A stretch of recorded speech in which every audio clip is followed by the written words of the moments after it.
السلام عليكم ورحمة الله وبركاته. أصحابي وايد سلامي أصحاب الدمان halgamayaasha ummadda Soomaaliyeed daraf kasto adduunka ka joogan waa idin salaamay. Assalaamu calaykum waraxmatullaahi wabarakaatu. Inta aan maanta dhibaatada jirta garanaynin ee walaalkood cadawga u qabay cadawga runta aan garanaynin, horta Ilaahay baa garashada bixiya. garashadooda Allah waafajiyo inay gartaan oo Ilaahay ha tuso. inta garatana hadda Ilaahay waa tusay ha u saa'idiyo. inta garatana waxa looga baahan yahay runtii inay meesha hadda ay taagan tahay arrintu ka dhaqaaqdo. meeshaan dekedaan berbero wax Itoobiyaanka hadda wax ka siiyo maalgashigu waa dhibaato male, waa wax loo baahan yahay. waddankan maalgashi waa u baahan yahay, taasaa xaqiiqa. laakiin maalgashigu ha noqdo maalgashi dadkii dhulka u dhashay ay ka faa'iidayaan.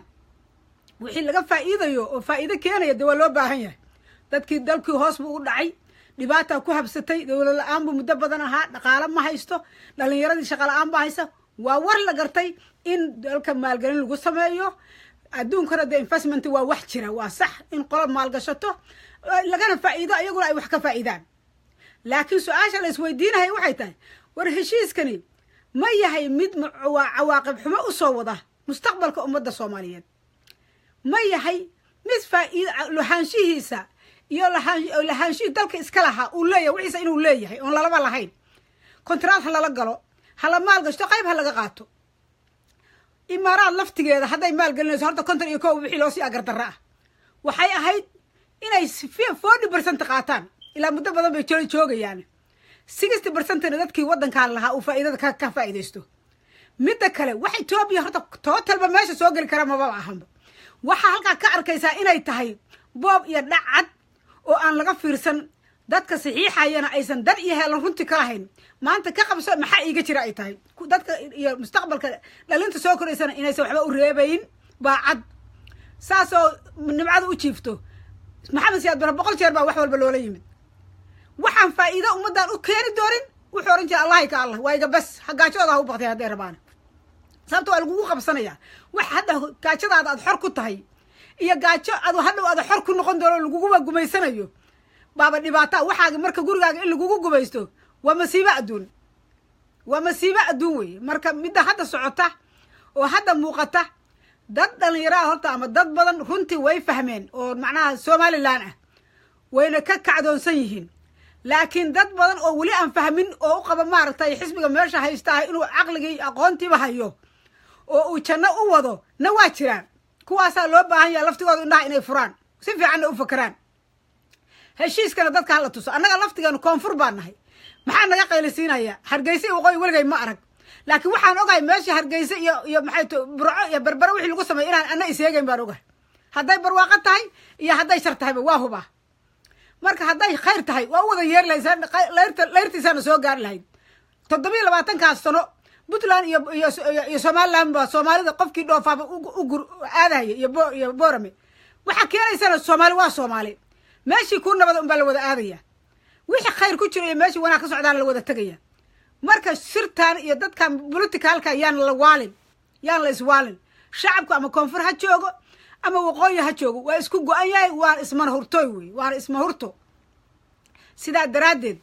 shacabka reer Somaliland, shacabka horta Soomaaliyeed oo dhan waxaan ka codsanayaa meel ay joogaanba inay ka kacaan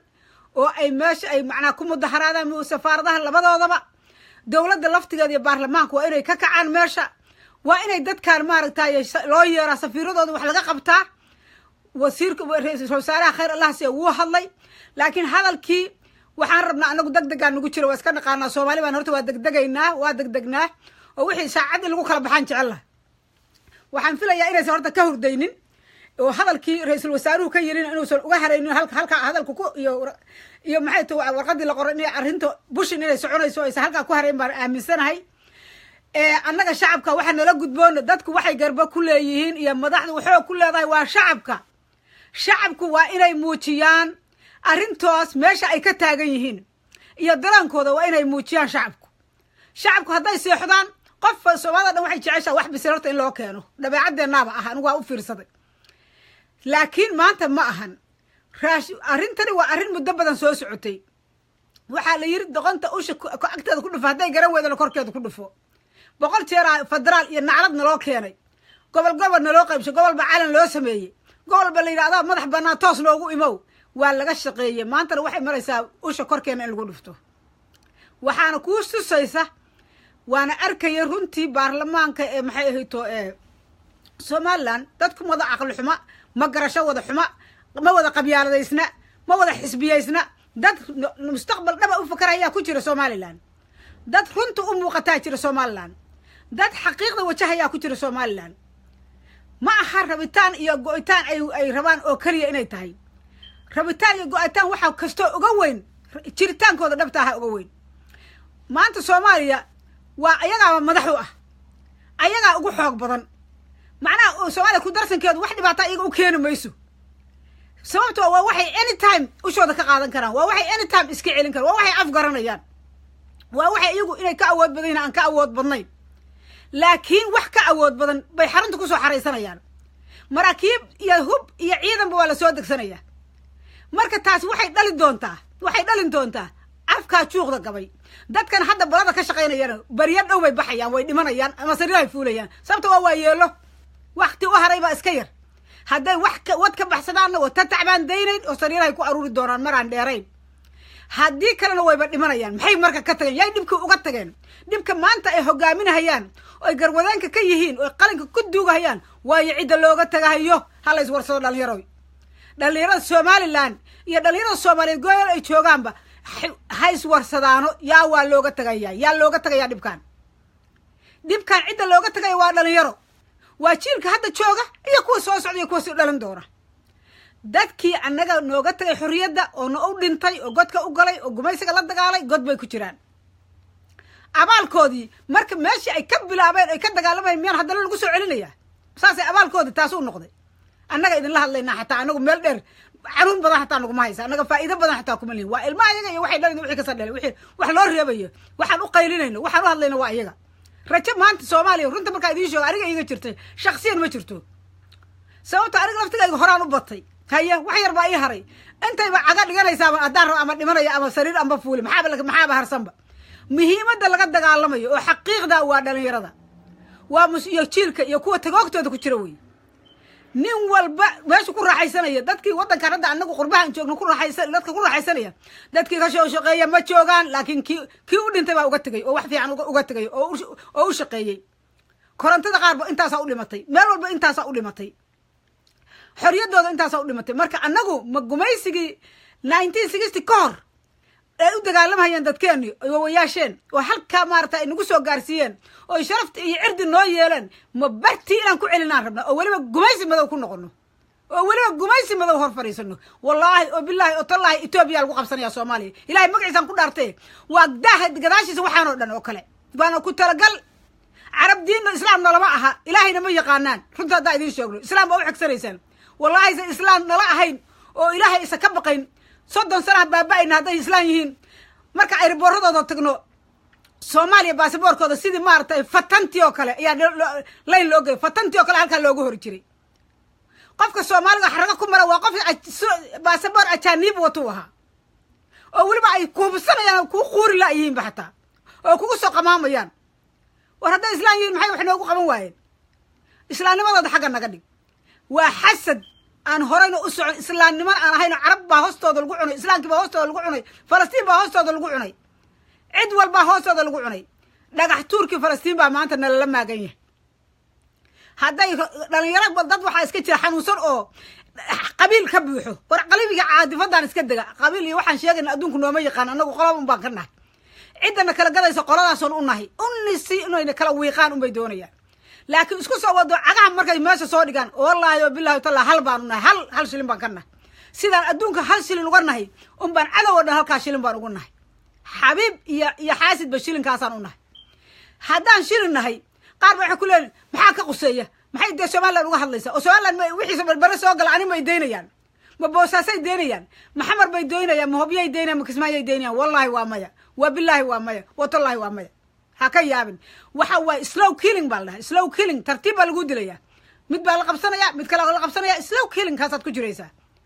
adoo dhagu ku taagan qaylin baa maalba lagu qabsanaya tala maantay taagan tahay wallaahi maalinkii dhagaxtuur iyo aswaal maantay taagan tahay dhalinyarada iyo shacabka reer somaliland iyo dhammaan shacabka soomaaliyeed waxaan ka codsanaynaa oo aan ka baryaynaa inay fahmaan xaqiiqda jirta soomaali baan cadow noo ahay oo waa been iyo hadhodho wey waa wallahi inaysan waxba ka jirin oo billahi waxba ka jirin waa siyaasad lagu awrkacsado soomaali laano dhanna waa joogtaa shacabka somalilandna koonfur waa joogaan shacabka koonfureedna somaliland waa joogaan weligoodna waa wada joogi jireen weligoodna waa wada joogi doonaan waana isdhaleen waana isu dhexeen mana kala maarmayaan xaqiiqda horta taa weeye oo dadka beenta iyo lasugu abuurahayo iyo lixdankii waxaad weyday been bay ahaayeenba waxba kaama maqnayd wallaahi oo bilaahi oo tallaahi xorriyadoo dhan baad waayeysaa waxaad horta kala doorataba inaad waayi wallaahi waxaad kala doorataan baad waayeysaan wax idinka maqan ma leh dalkan soomaaliya masiibaa ku habsatay waa isdagaaleen qabyaalad bay isku dagaaleen wax koonfur iyo horta la yidhahdaa waqooyi oo soomaaliya isku qabsatay horta ma jirto halka ishu oo taagnaa wuxuu ahaa somaliland dadka dega oo macnaha waqooyi dega oo ka xoroobay gumaysihii ingiriiska xorriyadda alla ka siiyey xabiibnimay la soo fududaadeen waan aaminsanahay taas sababta qofku markuu xisaabtamin ee isu kaa dhiibo waa xabiibnimo dadkii xabiibka ahaana maanta soomaaliya waa ka dhammaadeen waxay uga dhammaadeen soomaaliyada qabaa'ilkii dagaalkooda wuxuu ku baysgaraysan yahay ama hub ha haysteen ama midi ha haysteen dhaqankooda soo jireenka qolada qofka waxgalkaabay ka ugaarsadaan marka waxaa ka dhammaaday dadkii waxgalka ahaa waxaa laga yaabaa qofka soomaalida 100kii qof in hal qof ama 1000kii qof hal qof oo caqli leh oo sidii saxda ahayd u fakaraya in laga helo marka qofka waa laga tambadinaya waxa ku dhex milmayo ka badan inta caqligooda xun yahay inta sida xun u fakraysa caada qaatihii wax qabyaaladaysan wax caatifadu hayso waxaas ka badan dadka inta yaroo nadiifka kuwaana caburinaya sababtoo ah waxa way wax galkeeba iska dilaanba qofka wax tarkaaba iska dilaan indha garadka iska dilaan marka maanta waxay taagan tahay yaa Soomaaliya taagan tahay wallahi inaysan taagnayn Somaliland iyo Soomaali koonfur midna inaysan taagnayn Djibouti baan col ahayn oo kaliga shalaan baan col noo ahayn oo maxad NFD baan col ahayn qof kasta oo Soomaaliya meesha kan kala laga qabto wallahi way xanuunsanaysaa anugu de ma sheegin siyaasi caloosh u shaqaysta oo dhiiga shacabka Soomaaliyeed iyo baabooda iyo kala dulaalka asaga macnaha shisheeyaha inuu u kala dulaalo jecel de ka waligiis waa jiray kaasaana maanta noocaasana hoggaanka in badan noo haya noola soo hayay laakiin wallahi shacabka Soomaaliyeed meel ay joogaan way isu damqanayaan wayna dhibaysaa kan kala dhibka ku yimaada marka macnaheedu ma ahan koonfur baad ka soo jeedaa maxaad waqooyi uga hadlaysaa waqooyi waa dhulkayagii waa ka hadlayaa caysho milix baan nahay 100 qof anoo waligay xataa tagin ayaan halkan 100 qof oo maartay Soomaaliland ka soo jeeda ayaan badarka wada cunaa waa saaxiib baan nahay Soomaali walbaan ka jecelahay inay dhib gaar ma jeceli maanta daan u baahdo inaan gurigooda tagayo sidaan doon ugu raaxaysanay waan aaminsanahay marka taasi waa inaan kala maarmin inaan isku qof nahay way macnaheedu marka siyaasadan iyo waxaan nagu kala gadayo inta meesha la iska dhigo haddana waa maqlay dekadii xataa meeshii shaqada la kordhin lahaa bal fiiriya inaan horumar meeshaan laga soo wadin baa lagu sheegayaa oo tartiib rab in xididada loo siibo shaqaali dalkan asaga iska baabaayan wax soo saar ka lahayn meel wax ka soo galayno ciidana aqoonsan oo aan macnaha meel wax ka soo saar ka lahayn dekadii yartaada indhaha u ahayd waatan hadda intaas oo shaqaale dibadda la soo dhigay oo maxay tahay macnaheedu kuma baahni way dibadda shaqaale laga keensanaya saasa elimination baa tartiib lagu sameeyay waa slow killing way tartiib baa lagu baabiinay meesha caradina mar dambe adiga shal wax ka sii hayaan soo galeen shal adiga sii hayaan wallahi bari soo galeen oo billahi tallaah permission iyo call iyo ma imaan karaa iyo oo waliba waxay rabaan inay ku yeeriyaan ma aad wax kala sheegi karin bay ku yaraysaa wallahi hadaan laga maanta hadaan laga dhaqaaqin oo maanta aan laga diirin oo maanta aan laga dhiidhiyan wallahi halkaas ku socotaa Soomaaliya marka beenta iyo huwaada iyo reehbel iyo Soomaali cadowna beenta iska daaya la idin sheegay iska ilooba xoolihiina dhaxsada reer Somaliland shacabka Somaliland u istaaga dekada barbara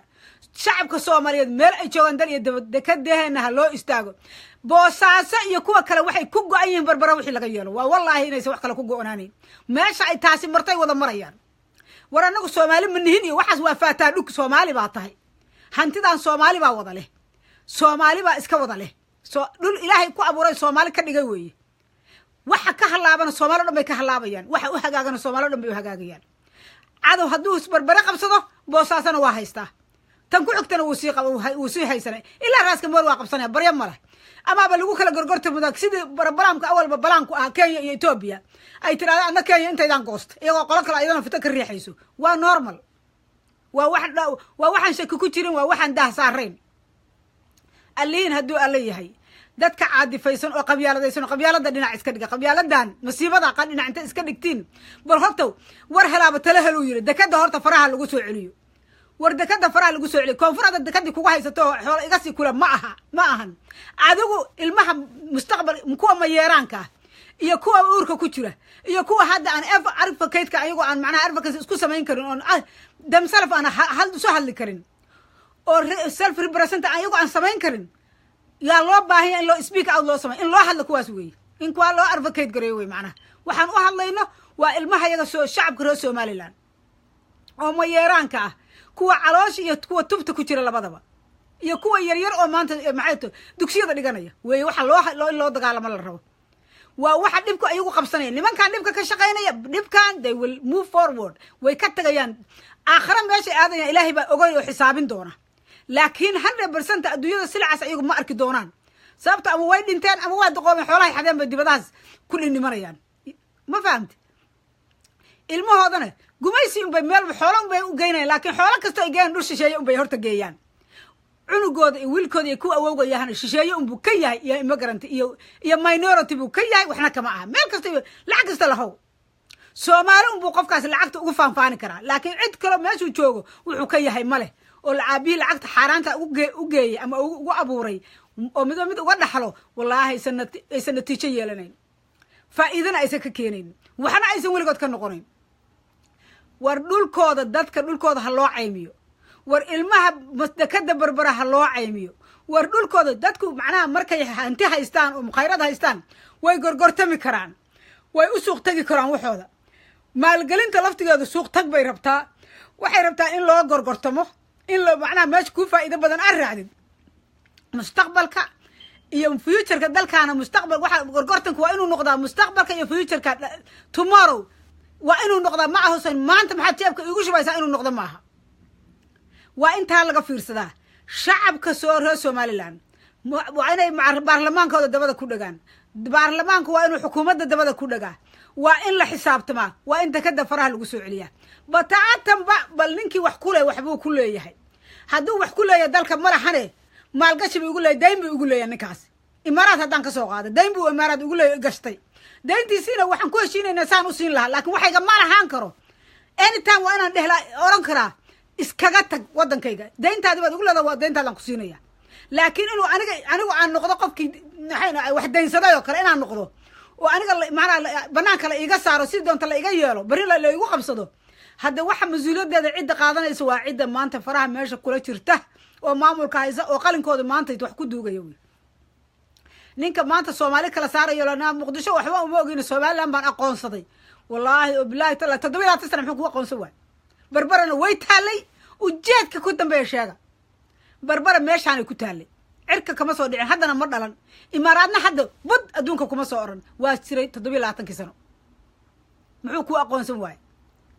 maxaa Soomaaliya soo noqonayso arkaa wax kale ma aha wuxuu arkaa dayax iyo nuur soo ifay wuxuu arkaa rajo Soomaaliyeed cabsi uu qabo weeye carab cabsi bay naga qabtaa Soomaaliya isku duuban nin hawaysanay Ilaahay mooyee inuu jirin bay is og yihiin Soomaaliya mida ina adduunka meesha rabta ka gaari karto way og yihiin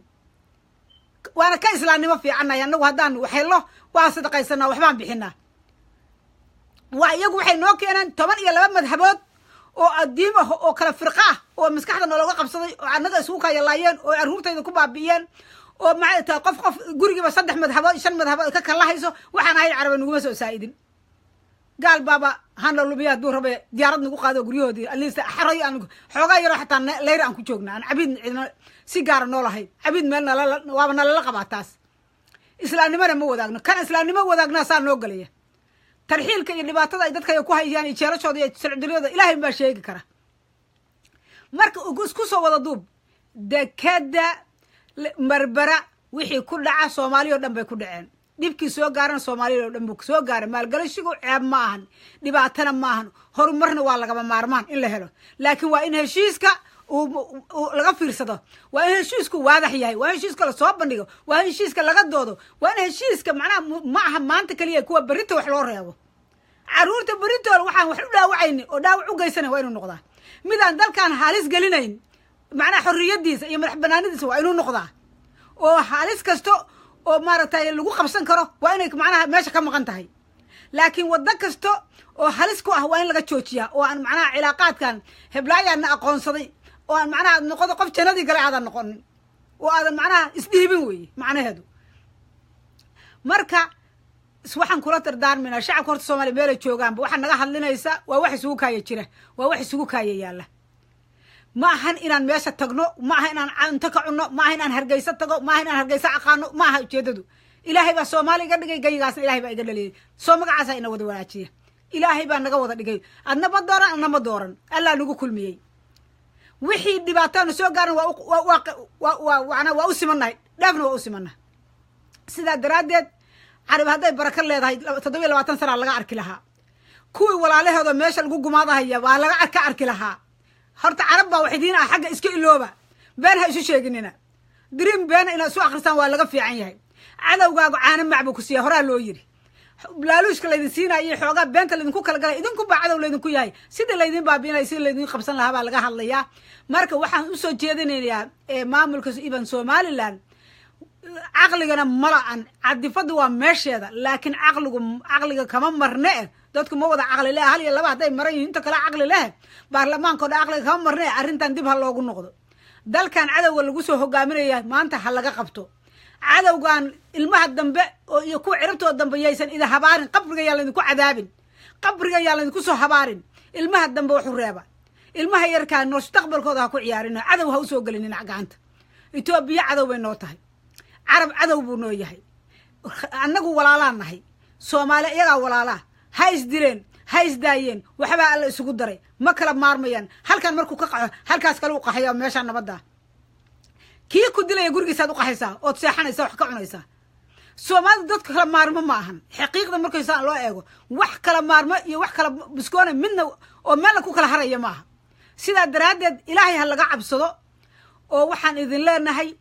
caadifada inta xagga la iska dhigo iyo Soomaali koonfur baa waxay la yeeshay koonfur Soomaalideeda horta Soomaali koonfur wax kuma yeelin waqooyi wada toon waqooyi koonfur meel wax isku yeelaan ma jirto marka xaqiiqda laga hadlo dhalinyarada yarna waxa maskaxdooda ka buuxa koonfur qadaad weyn war meeshan isaaq iyo hawiye shalay waa isla socdeen oo irir bay isla ahaayeen oo dawladda maxamed saad barha lagu riday runta marka la isu sheego weeye dhulbaanti isaaq waa isbaabiyeen hawiye dhexdiisa baa isbaabiyey daarood dhexdiisa baa isbaabiyey isaaq baa waxba isu reeban oo isbaabiyey oo laba daamad kala noqday waxa yaana been isu sheegin Soomaali waa iswada dishay godobiirsi bay baabiyeen waxaas anta xagga dhigno waxaan maqlay dhulka dhulbaantaana waxa beebayaal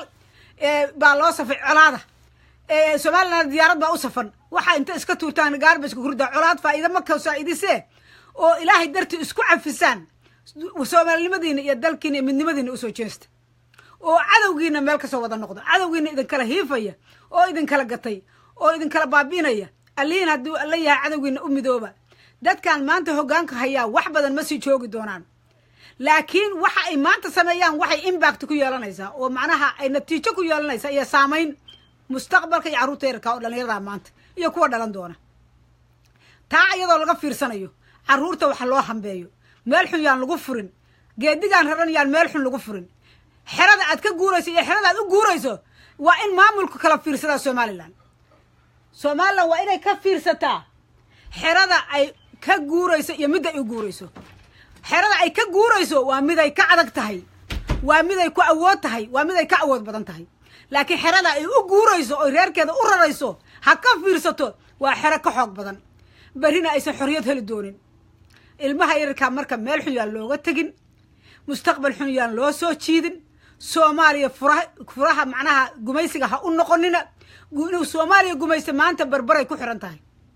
Soomaaliya oo dhan inay xorriyad ku noolaato iyo inay gumaysiga labadaba maanta barbaray ku xiran tahay taariikhdan way galayaan cid gumaysi maanta horseeda qabrigana waa lagu nacladaya taariikhdan waligeed waa xusaysaa